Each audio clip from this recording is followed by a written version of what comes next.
Hi hello నమస్తే welcome to our channel. ప్రస్తుతం రాజకీయాలు కీలకంగా మారి ఉండటం అనేది జరిగింది. అందులో భాగంగా చూసుకున్నట్లయితే ఒక పక్కన టీడీపీ జనసేన పొత్తులతో వస్తున్నారు, మరోవైపు జగన్ గారు సింగిల్గా ఉండటం అనేది జరిగింది. ఇందులో భాగంగా చూసుకున్నట్లయితే వైఎస్ షర్మిల గారు కాంగ్రెస్ పార్టీని చేపట్టడంతో రాజకీయాలు పక్కకి పోయి కుటుంబ కలహాలు మొదలయ్యాయి. ఏ విధంగా అంటే తెలంగాణ వెళ్ళి రాజం తీసుకొస్తా అని చెప్పిన షర్మిల గారు అటు ఇటు పోయి చివరికి కాంగ్రెస్ పార్టీని ఆమె చేపట్టడం అనేది జరిగింది. ఈ విధంగా ఒక సొంత తండ్రి మీద కేసు పెట్టిన కాంగ్రెస్ పార్టీలో జాయిన్ అయ్యిందని చెప్పి చేపట్టిందని చెప్పి విజయమ్మ గారు ఎంతగానో బాధపడి ఇంకా చూసుకున్నట్లయితే ఆమె పైన కన్ను ఎర్ర చేయడం అనేది జరిగింది.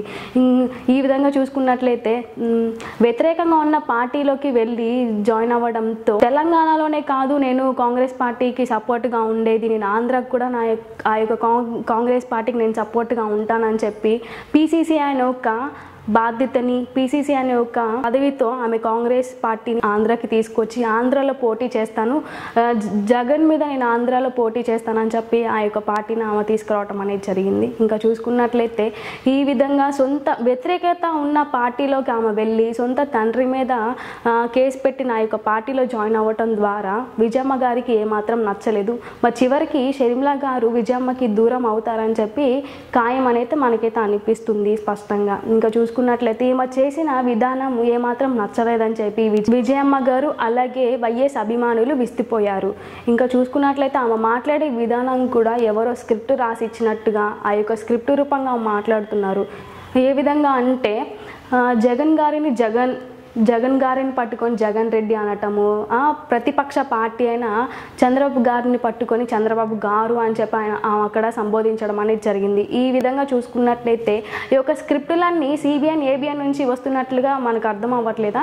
ఆమె దేనికి మద్దతుగా ఉంటున్నారు, దేనికి సపోర్ట్గా ఉంటున్నారంటే కాంగ్రెస్ పార్టీకి అలాగే వ్యతిరేకంగా ఉన్న ఏదైతే జగన్ గారికి వ్యతిరేకంగా ఏదైతే జగన్ గారి మీద డామినేట్ చేస్తున్నారో ఆ యొక్క పార్టీలకి షర్మిల గారు మద్దతు ఇవ్వడం సపోర్ట్గా ఉండటం అనేది మనం గమనిస్తున్నాము. ఇంకా చూసుకున్నట్లయితే జగన్ గారి వల్ల ఆంధ్రప్రదేశ్లో ఎలాంటి ఉపయోగాలు లేవు, అభివృద్ధి లేదు, పథకాలు లేవు, ఇవన్నీ లేవని చెప్పి అక్కడ మాట్లాడటం అనేది జరుగుతుంది ఆమె. మరి చూసుకున్నట్లయితే కాంగ్రెస్లో కూడా తెలంగాణలో కాంగ్రెస్ వచ్చింది, మరి సంక్షేమ పథకాల వల్ల వాళ్ళు ఎక్కడి నుంచి ఉంటున్నారు, క్యూలో నుంచి ఉంటున్నారు.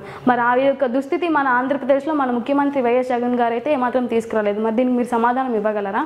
మరి గతంలో చూసుకున్నట్లయితే మీరు జగన్ గారికి సపోర్ట్గా ఉన్నారు, ఒక అన్న అని చెప్పి మీరు సపోర్ట్గా ఉన్నారు. మీకు తెలీదా చిన్నప్పటి నుంచి మీ అన్న ఏంటో మీకు తెలుసు. మీ అన్నకు మీరు వ్యతిరేకత చూపిస్తారు. తండ్రిని వ్యతిరేకించిన పార్టీలోకి మీరు ఎలా వెళ్ళి మీరు మద్దతు ఇస్తారు, ఎలా వెళ్ళి మీరు సపోర్ట్ చేస్తారు? ఇది మీకు ఏమన్నా కరెక్ట్ అనిపిస్తుందా? మరి మీరు కాంగ్రెస్ పార్టీని బాగా గొప్పగా పొగుడుతారు కదా, మరి దీనికి మీరు వెళ్ళి అడగగలరా? కాంగ్రెస్ వాళ్ళని వెళ్ళి మరి తండ్రి మీద కేసు ఎందుకు పెట్టారు అని మీరు అడగగలరా? ఇంకా రాష్ట్రం విడిపోవటానికి గల కారణం ఏంటని మీరు అడగగలరా? అడగలేరు. ఎందుకంటే మీకు పదవులు పిచ్చి పట్టింది, పార్టీలు పిచ్చి పట్టింది. కాబట్టి మీ విజయమ్మ గారు కూడా పిచ్చి పనులు చేయడం నాకు నచ్చట్లేదని చెప్పి స్వయంగా ఆమె కూడా అనటం అనేది జరిగింది. కాబట్టి ఎవరు ఎన్ని వచ్చినా కూడా మన ఆంధ్రప్రదేశ్కి ఖచ్చితంగా ఈసారి మరలా జగన్మోహన్ రెడ్డి గారు వస్తారు. జగన్మోహన్ రెడ్డి గారే మరలా సీఎం అవుతారు. ఎన్ని కుయుక్తులు పన్నినా, ఎన్ని విధానాలుగా ఎన్ని చేసినప్పటికీ, ఎంతమంది పొత్తులతో వచ్చినప్పటికీ కూడా మన వైఎస్ జగన్మోహన్ రెడ్డి గారే మరలా సీఎంగా ఆంధ్రప్రదేశ్కి వస్తారు. మరి మీరు చూశారు కదా కుటుంబ యొక్క కలహాలు మీరు చూశారు. ఒక పక్కన షర్మిల గారు, ఒక పక్కనేమో ఈ టీడీపీ జనసేన పొత్తులు.